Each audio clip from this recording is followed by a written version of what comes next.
ZombieBomb is invading New York Comic-Con here in New York City. We have a full force with us to debut issue 3, Highly Contagious. We have a bunch of contributors with us today. Josh Morissette, our production assistant, is here. We have contributors Andy Houle, Sherry Couillard, Frank Reynoso. Keith McCleary has flown in from California. Brian and Jess are here. It's probably the fullest roster of ZombieBomb talent we've ever had for an event. It's like the energy is really great for the show.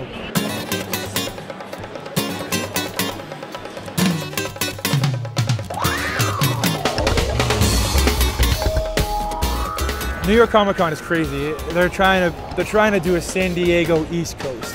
This is the second largest convention in the country, and this year they combined the Anime Fest with the Comic Con to make it even bigger. The crowd is insane. Lines wrapped around the building twice.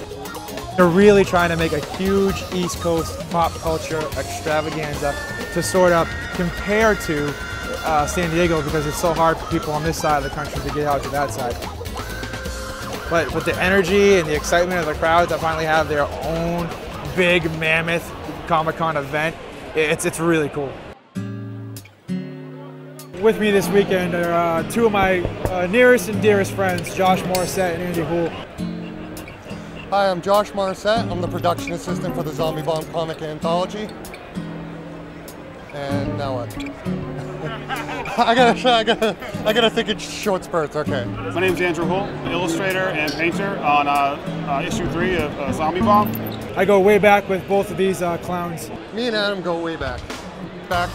Early days of high school, actually. The first time we met, he was pulling the spines out of my notebooks. You know, a good old-fashioned notebook wedgie. I didn't really like him for a little while, and I still kind of don't like him. I met Andy in 8th grade. He was the new kid in school. He had just arrived from St. Louis, and I taught him how to ink a comic book. He didn't like me very much at the time because he felt threatened I was going to take all the girls in junior high, which he later admitted that I was perceived as a threat at the time. But our love for comics got us through that tough time. My roots with both of these two started in art and continue in art, and through that vehicle we built really strong ties. We got through high school, we got through college, you know, we pushed, we worked together, we've lived together, you know, we've done it all, and you know, now we're trying to make this work and make ZombieBomb and actually do what we went to school for, and you know, make our life. It makes me feel really good that I know I can give close friends a chance to get involved with a project that I believe in, and that I know they will make stronger in the end. Not just because they're my friends, but because they're great artists.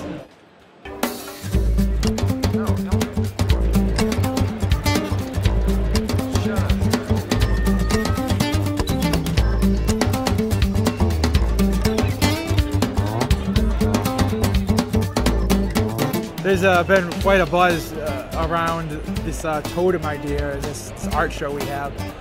They actually have giant 6-foot tall totems out there, three blocks stacked on top of each other, and we're in the main exhibition area. Right when you walk in, the first thing you see are these giant cubes. We also have 2 or 3 giant cubes in our area. I think Fetus did one, a couple other graffiti guys did one.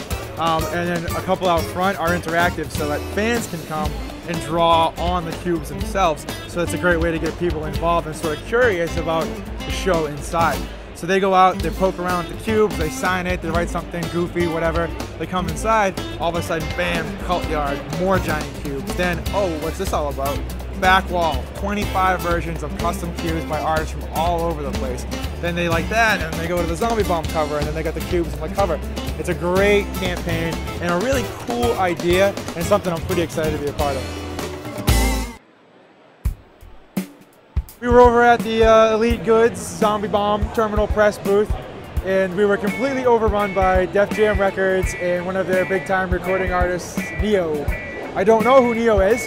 Apparently, lots of people do know who Neo is. So we get out of Dodge, just barely. Elite Goods does a lot of things with the music industry. Terminal Press has a nuclear blast license, and they do things with heavy metal. And the Elite Goods side of things is a little more involved with the hip hop scene.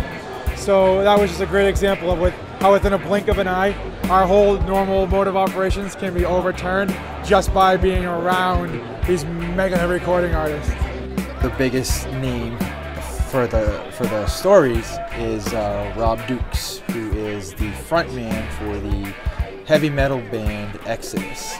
I wrote the story, I sent it off to Adam, and I go on tour, and I come home and they say, hey dude, we have a comic book, it's awesome, check this out. And they sent it to me, I was like, holy shit, it was awesome. We didn't really even talk, I don't think. We like emailed once, and it just all worked out. And like, the only thing I said was, Keith, who had rewritten the script, had called me back and said, hey, we can't show them actually eating a baby, so we have to like, I was like, okay, well, work around it, dude, you know what I mean? And that was it, and next thing I know, it was in a book, and I was like, wow, that's like amazing, you know? So, and here I am at Comic-Con signing my name on shit, a part of the whole business that I've been a fan of my entire life since I was a kid, so it's like just surreal.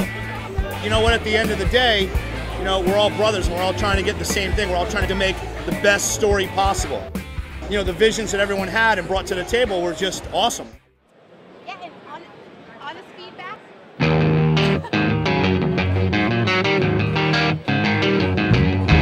My name is Keith McCleary. I've been working with Terminal Press since 2007. Adam Miller, I met him at a show a couple years ago, and I saw his artwork, and I didn't know what his involvement was going to be, but the art was blowing me away, and I was like, I have no idea how we're going to retain this guy, because he's amazing. Keith has the same attitude. He rarely lets ego get in the way, if ever, and he keeps me in check, and he helps show the other side of the coin to me. And we butt heads now and again, but it's part of the creative process. It's been interesting being an outside observer on the Adam and Rich process of putting ZombieBomb together, because even though I've been on Terminal for a few years, the sheer number of guys that they have, that they're bringing in, and that everybody's contributing their time and their effort for free.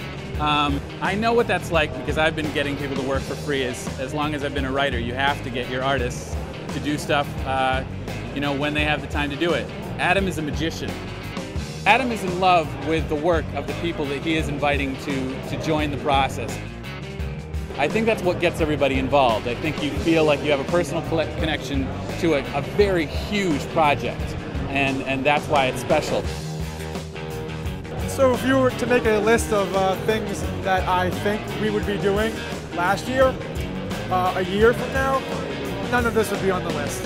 It's been kind of crazy. This time last year, we're sloshing our crap around these conventions, desperately hoping that somebody will notice anything we're doing. And within half a calendar year, it went from, please look at my stuff, to, do you want to be involved in this? So, you know, in a matter of what feels like a second, I went from desperately trying to find an opportunity to being the guy that's now being able to give opportunities. As small as they are, especially in this ridiculous world of comic books, the littlest opportunity can feel huge. And it's just so cool to be able to like repay that favor so quickly with so many different like avenues. If I blow my brains into the air, then you can fly in despair.